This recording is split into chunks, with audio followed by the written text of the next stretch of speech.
எந்த பெண்ணிலும் இல்லாத ஒன்று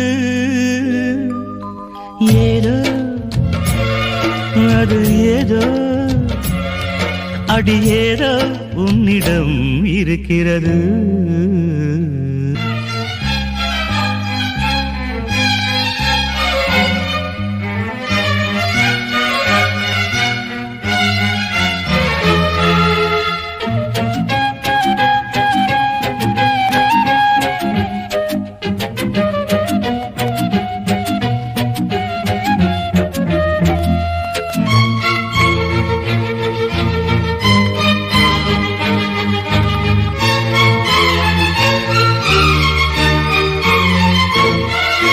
முல்லை நிறத்து பற்களில் ஒன்று தள்ளி உள்ளதே அதுவா, தள்ளி உள்ளதே அதுவா.